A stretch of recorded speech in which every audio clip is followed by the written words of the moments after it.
Perkenalkan, nama saya Hidayatul Syarifah, semester 2 dari kelas K, Prodi Pendidikan Agama Islam, Fakultas Tarbiyah Institut Agama Islam Hamzan Wadi Nahdlatul Walthon di Anjani, Lombok Timur.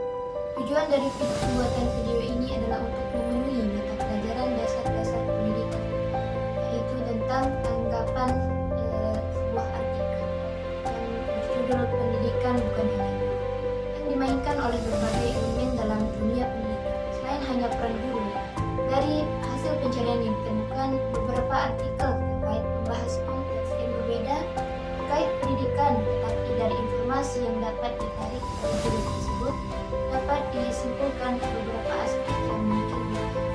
Pertama, peran beragama dalam pendidikan.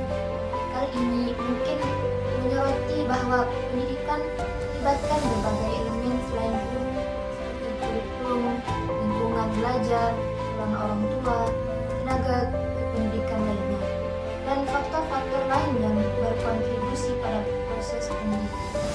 Yang kedua, keterlibatan orang tua dan masyarakat. Kemungkinan artikel ini akan menekankan bahwa pendidikan adalah tanggung jawab bersama antar guru, orang tua, masyarakat, dan pihak terkait lainnya untuk menciptakan lingkungan belajar yang optimal. Yang ketiga, peran lingkungan dan fasilitas. Mungkin artikel ini juga akan membahas tentang berbagai lingkungan belajar seperti perpustakaan, ruang kelas, kantin, dan fasilitas lainnya turut berperan dalam pembentukan pengalaman pendidikan yang holistik bagi siswa. Yang keempat, pentingnya kolaborasi dan interaksi. Artikel ini mungkin menekankan bahwa pendidikan tidak hanya berkaitan dengan transfer pengetahuan, tetapi juga dengan pembentukan karakter keterampilan hidup yang melibatkan kerjasama antara berbagai pihak. Dengan demikian, artikel tersebut besar akan menyoroti bahwa dalam memperkuat sistem pendidikan penting untuk melihat peran seluruh elemen tersebut yang dimana bukan hanya fokus pada peran guru semata.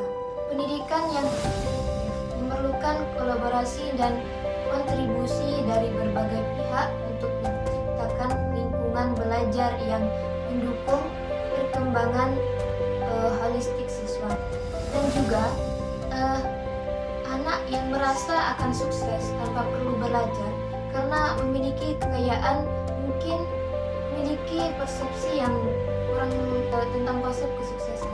Sukses tidak hanya ditentukan oleh faktor material, tapi juga melibatkan usaha, keterampilan, pengetahuan, dan kerja keras. Berikut ada beberapa tanggapan anak yang merasa akan sukses tanpa belajar karena kaya. Pertama, kesalahan pemahaman tentang kesuksesan. Pentingnya untuk membuat anak memahami bahwa keberhasilan dan kesuksesan tidak hanya ditentukan oleh kekayaan materi. Usaha, pengetahuan, keterampilan, dan kerja keras juga merupakan faktor penting dalam pencapaian tujuan dan kesuksesan. Yang kedua, pentingnya pendidikan dan pembelajaran. Meski memiliki kekayaan dapat memberikan akses ke beberapa keuntungan, pendidikan tetap merupakan fondasi yang penting untuk membangun keterampilan, pengetahuan, dan pemahaman yang diperlukan untuk mencapai kesuksesan jangka panjang. Yang ketiga, kerja keras dan dedikasi. Mengajarkan nilai-nilai kerja keras, dedikasi, dan ketekunan kepada anak penting sekali untuk membantu mereka memahami bahwa mencapai tujuan dan kesuksesan membutuhkan usaha dan komitmen yang konsisten. Perlu peran seorang ayah atau seorang ibu untuk mengajarkan anak-anak bahwa kesuksesan itu perlu belajar dari sebuah proses. Maka peran orang tua juga penting untuk membangun karakter seorang anak, karena seorang anak akan berperilaku juga sebagaimana orang tuanya mengajarkannya, sebagai orang tuanya juga berperilaku terhadap orang-orang di sekitar. Mungkin hanya ini yang dapat saya paparkan dari pendapat saya. Bila ada salah atau mungkin video ini membantu pemahaman dan menambah ilmu dari teman-teman atau dari sekalian. Dan wallahul muwaffiq wal hadi ila sabilil rasyad. Wassalamualaikum warahmatullahi wabarakatuh. You don't even know